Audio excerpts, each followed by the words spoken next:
Welcome to Midlum, a small, picturesque village nestled in the heart of northern Germany.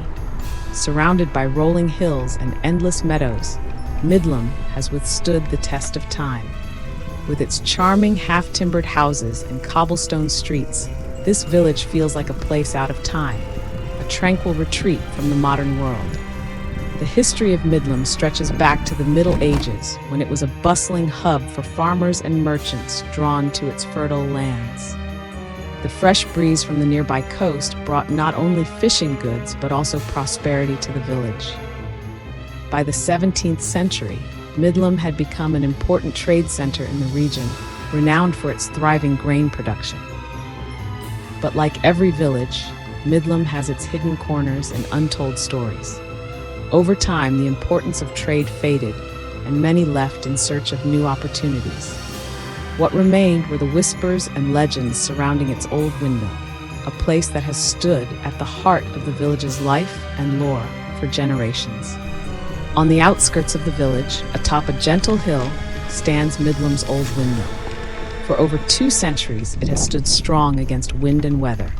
Not merely a structure of stone and wood, but a silent witness to history. Yet the mill is more than it seems. It is a place steeped in mystery, its stories as weathered as the wood of its great sails. They say the mill holds secrets, a legacy of tragedy and superstition that still lingers in the minds of Midlum's people. And tonight we'll explore those secrets, unraveling the threads of history that bind this village to its mill, and perhaps uncovering what truly lies within. There's something about the mill in Midlum. It sits there, quiet as a whisper, hidden from the world by the trees and the mist. People think it's abandoned, a mere ruin, a shell from another time. But they don't know, they don't understand. You see, the mill is not dead, it's simply waiting. I know the stories they tell, the warnings they share under their breath.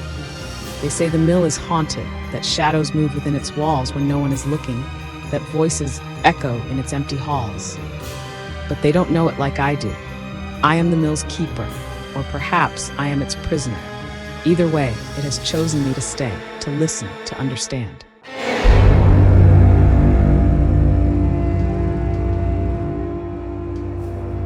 Once, a long time ago, the mill was full of life. My great-grandfather was its first keeper, the one who built it, worked it, and lived by its side. But in the heart of one desperate night, with nothing left but a broken-down building and a failing crop, he made a choice, or perhaps the mill made it for him. People say he met a stranger that night, a tall man with cold eyes and a smile that promised miracles. This man offered my great-grandfather the chance to restore the mill, to make it prosperous again. All he had to do was accept the deal, without ever asking the price. And he did. That night, the mill came to life again. The crops flourished, the villagers brought their grain, and for a time, all was well. But then, the price revealed itself. It was slow at first. A worker who fell, a hand crushed in the gears. Another who slipped into the river.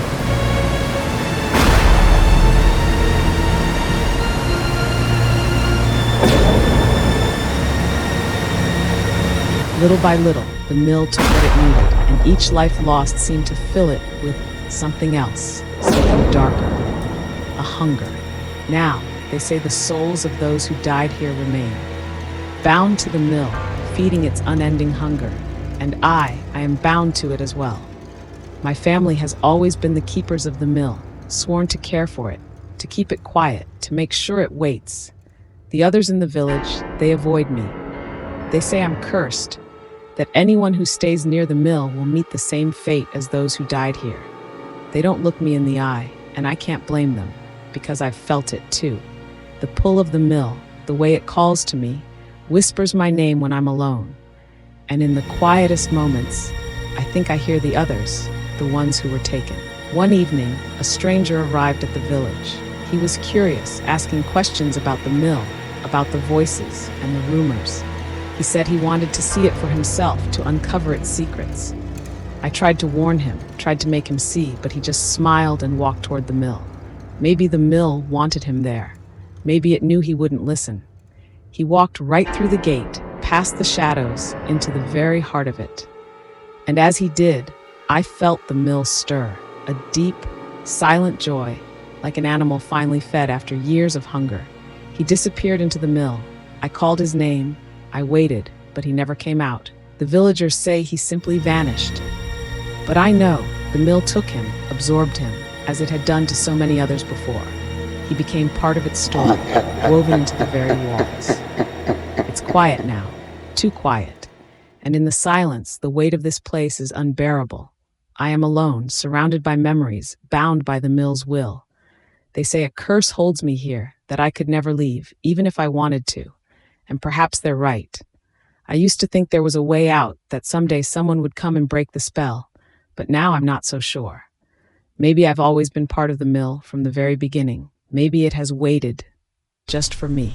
If you ever find yourself in Midlam, you might see it, the silent mill on the hill. But don't come close. Don't listen to its whispers, because the mill is patient. It knows how to wait, and someday when the time is right, it will call to someone again. Perhaps you.